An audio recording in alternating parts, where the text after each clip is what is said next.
আমরা মমতা ব্যানার্জিকে রাজ্যের মুখ্যমন্ত্রী তাকে দেখতাম যেখানে যা হতো তিনি দৌড়ে চলে যেতেন।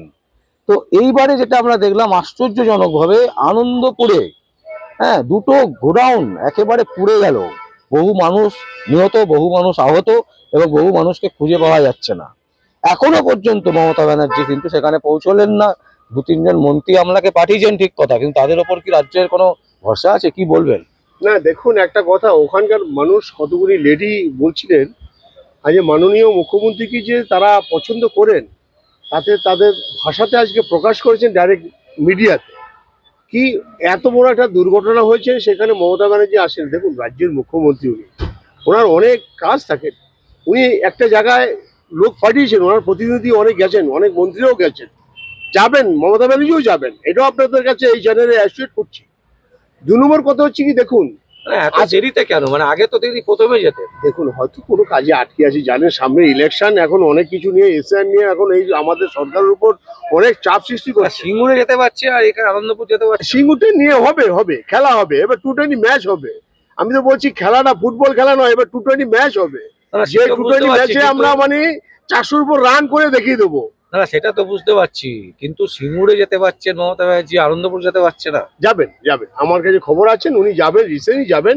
অ্যাকচুয়ালি দেখুন, আনন্দপুরে যেটা হয়েছে, এই অগ্নিকাণ্ডটা একটা খুব দুঃখজনক ব্যাপার। যাদের পরিবার গেছেন তাদের পরিবারের প্রতি আমি সহানুভূতি জানাই, আমি তাদের আত্মা শান্তির জন্য আমি কামনা করি ঈশ্বরের কাছে, এবং তাদের পরিবারকে প্রত্যেককে আমার নেত্রীর হয়ে আমি তাদের কাছে আমি ক্ষমা প্রার্থী।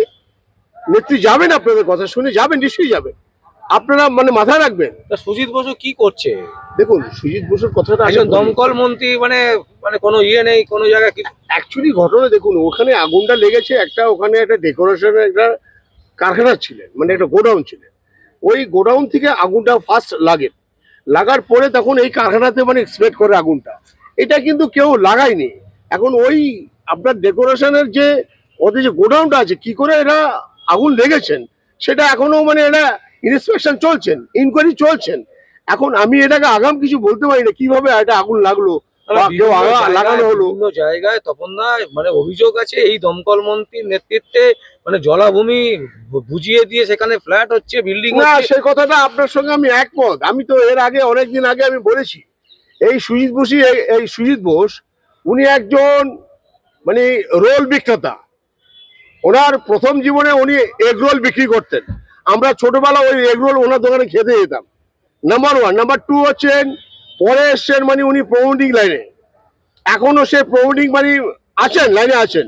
অনেক জলাভূমি আজকে দেখুন, শ্রীভূমি যেটা আপনার আছে, যে পেপার মেলটা, সেখানে একটা পুকুর ছিলেন, সে পুকুরটা ভরাট করে কি করে মাল্টিস্ট্রি বিল্ডিং করেছে, সেটা আমার প্রশ্ন রয়ে গেল। সুজিত বসু আমার দলের সে একজন কর্মী হলো, একজন দমকল মন্ত্রী সে হলো, আমার রাজ্য সরকারের মধ্যে হলো, সে যদি কোন রকম দোষ করে আমি তাকে রাত করব না। আজকে বলেছি, বলছে না, দিদি চুপ করে আছে। না, দিদি জানেন এর আগে সুজিত বোসকে থ্রেট করেছেন, আপনারা জানেন কিনা জানি না, অনেক মিডিয়াতে দেখিয়েছেন, ওর সম্বন্ধে অনেক এলিগেশন গেছেন। আজকে আপনি বলুন, এই সুজিত বোস, আপনি দক্ষিণ দিকটা আপনার সেটা হচ্ছে রেলের জমি, LIC জমি, সেখানে কোনো প্ল্যান নেই, কিছু নেই, ইনলিগাল কনস্ট্রাকশন হচ্ছেন। আজ দক্ষিণদারি 17 নম্বর, 5 নম্বর, 3 নম্বর, 2 নম্বর যদি ভাঙা শুরু হয়, প্রত্যেকটি মানুষের টাকা পয়সা কোটি কোটি টাকা নষ্ট হবে। তার দায় থাকবেন, আপনার চ্যানেলে বললাম, তার দায় থাকবে সুজিত বোস। আজ সুজিত বোস, শান্তনু সেন, আজকে হচ্ছে চাপদারি অতীন ঘোষ, আর ওই যে ওনার ওয়াইফ ডাক্তার, চোখে ডাক্তার, আমার মাননীয় ম্যাডাম, চোখের পাওয়ার কি মানুষকে বাড়িয়ে দিবেন না কমিয়ে দিবেন জানি না, ওই ম্যাডামও মানে এই চোরচুরামির মধ্যে সব রয়েছেন। তারা illegal construction total north south West east জায়গায় করে বেড়াচ্ছেন। আমার শ্বশুর বাড়ি নিয়ে আপনি জানেন, সব ঝাঁপে লাঠি, সমস্ত সব ঠিক। ফিরাদ হাকিম কি করছে আপনাদের মেয়র? আরে বগি হাকিম, ওর নাম তো ববি, আমি তো ববি হাকিম বলি না, বগি হাকিম। ববি হাকিম হচ্ছে কনভার্টেড মুসলিম থেকে হিন্দু হয়েছে, বাবা মুসলিম, মা হিন্দু, দুটো সম্প্রদায় ওখানে রক্ত বইছেন। এখনো কখনো মুসলিম হয়ে যান, কখনো হিন্দু হয়ে যান। আজকে উনি তো সংখ্যালঘু ভাই।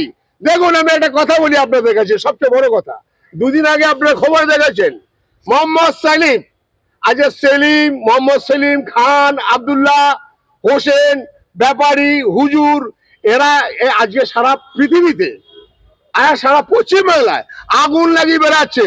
বলছে কি শুনুন, শুনলে আপনারা সবাই শুনেছেন, আবার আপনার চ্যানেলে সংবাদ আবির্ভূত এই সংবাদ আবার বেরোবে। সে বলছেন ডান্ডাতে তেল মাখাও। কে? মোহাম্মদ সেলিম বলছেন ডান্ডার তেল এমন ভাবে মাখিয়েছেন, মমতা ব্যানার্জি গাড়ে ঢুকিয়ে দিয়ে মুখ দিয়ে বার করে দিয়েছেন, এমন পরপর করে ঢুকিয়ে দিয়েছেন। আজকে সিপিএম এর কথা, সিপিএম এর দলে কেউ বলছে না। আজকে হচ্ছে ও কিন্তু সেকুলার পার্সন লোক। আজকে ওরা হচ্ছে সেকুলার পার্সন, ওরা সেকুলার পার্সনের লোকরাই এই সমস্ত কথা বলে। ওদের মাদ্রাসায় সারা ভারতবর্ষে যত মাদ্রাসা আছে সব ব্যান্ড করে দেওয়া উচিত। আমার একটা চ্যানেলে আমি দেখেছিলাম যত মসজিদ আছে সমস্ত ব্যান্ড করে দেওয়া হোক। কারণ একটাই, ওই অসীম সরকার যেটা বলেছেন উনি এক্সপ্লেন করে বলেছেন তাদের কোরআনে, এই দেখুন শরিয়াতি আইন, এখানে ওদের কতগুলি মানে ধর্ম আছে, শরিয়াতি ধর্ম, বাবর ধর্ম, কালেম ধর্ম, সালেম ধর্ম, চিটিংবাজি ধর্ম, অনেক ওদের আছেন। এই ধর্মতে কি লেখা আছে জানেন? অসীম সরকার বলাতে তাতে 900টা মামলা উনি খেয়েছেন। তাতে কি করবেন? কিছু করতে পারবেন না। তারা মুসলিমরা বলছেন এই মুসলিমদের কোরআনে যে শিক্ষা দেওয়া হয় জিহাদি শিক্ষা, আমাদের গীতা গ্রন্থ কোথায় দেখিয়ে দিতে পারবেন? সারা পৃথিবীর মানুষকে আমরা বলবো আমি নিজে একদম জ্বলন্ত আগুনের মধ্যে ঝাঁপ দিয়ে আমি মরবো যদি আমাদের সনাতন ধর্মের মধ্যে কোনো এরকম জিহাদি ভাষা দেখাতে পারেন, তাহলে আমরা বলবো আমি জ্বলন্ত আগুনে ঝাঁপ দেবো। কিন্তু আপনি এই যে এই ধরনের কথাবার্তা বলছেন, এ তো আপনার এগেনস্টেও তো মানে অনেকগুলো মামলা হয়ে যাবে। করতেই পারে, ফান্ডামেন্টাল রাইট আছে, যে কোনো কেউ কারোর উপর মামলা করতে পারে। মামলা করলেই যে সে মামলা আসামি হয়ে গেল তা নয়। মামলা এটাকে জুডিশিয়ারি ব্যাপার, সেখানে ইনকোয়ারি হবে, তার সাবমিশন কি ডকুমেন্টস আছেন, মেরিট পয়েন্টে কি কাগজপত্র উনি পাচ্ছেন সেটা কোর্ট দেখেন। মামলা একটা যে কোনো কেউ করতে পারে, এরকম হাজার হাজার মামলা হয়ে আছেন, সব গামলাবাজি পরে হয়ে যান। আজকে একটা কথা বলুন, বাংলাদেশে যে সমস্ত মুসলিমরা আছেন সংখ্যালঘু ভাইদের উপর, আমার হিন্দু ভাইদের উপর যে সমস্ত অত্যাচার করছেন, ওখানকার কিছু মুসলিম কিন্তু ভালো, আর যারা জিহাদি, যারা হচ্ছে মানে আপনার যারা সন্তানগুলি মাফিয়ার যে যারা সন্তানগুলি, এই সন্তানগুলি মানে আজকে মানে বাংলাদেশে মানে উত্তাল প্রচার শুরু করে দিয়েছেন। আর দুদিন বাকি আছে ইলেকশন বাংলাদেশে। আজকে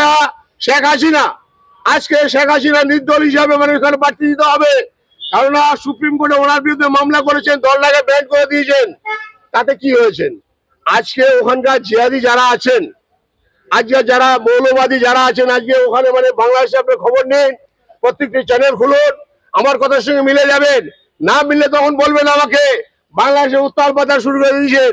কিন্তু আওয়ামী লীগের যারা নেতৃগণ, যারা ওখানকার নেতৃত্ব দিচ্ছেন, তারা লক্ষ লক্ষ লোক রাস্তায় নেমে হিন্দু মুসলমান সবাই একত্র হয়ে সংখ্যালঘুর ভাইদের পিছনে দাঁড়িয়েছেন।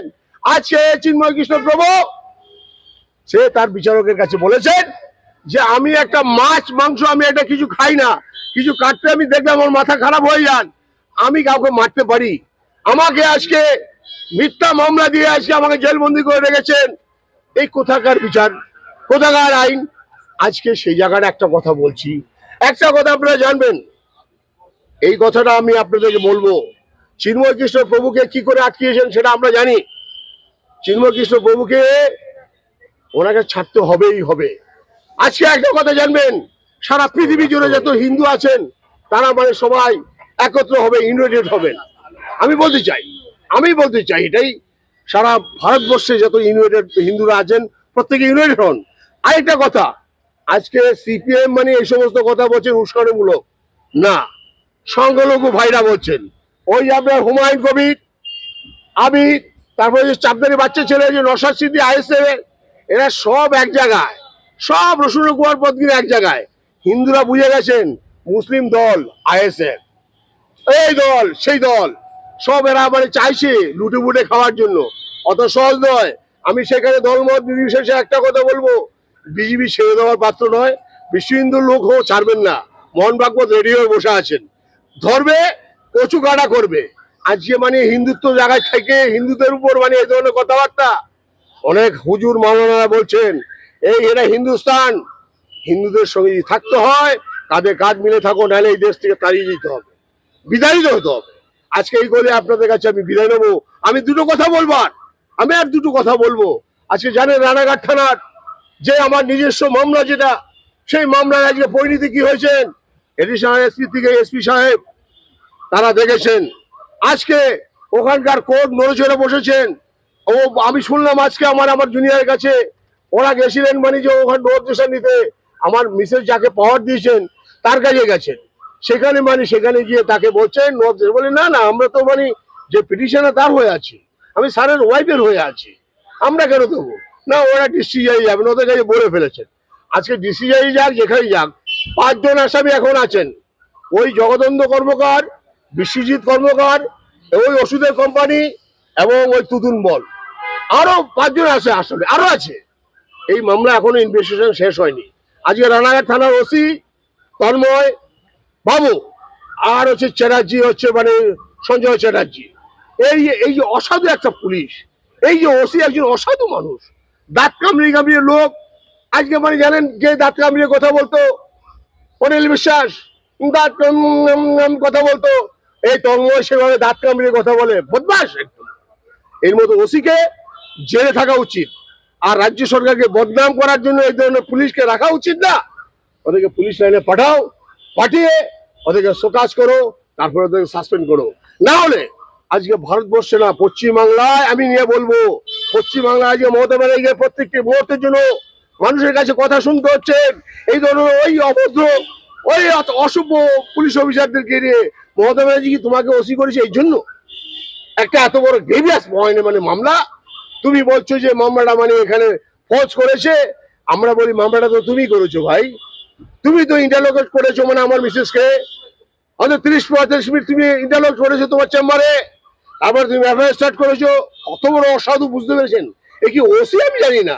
আর একজন ওই যে ফারিদ সঞ্জয় চ্যাটার্জি বাংলায় আমাকে নোটিশ পাঠাচ্ছেন।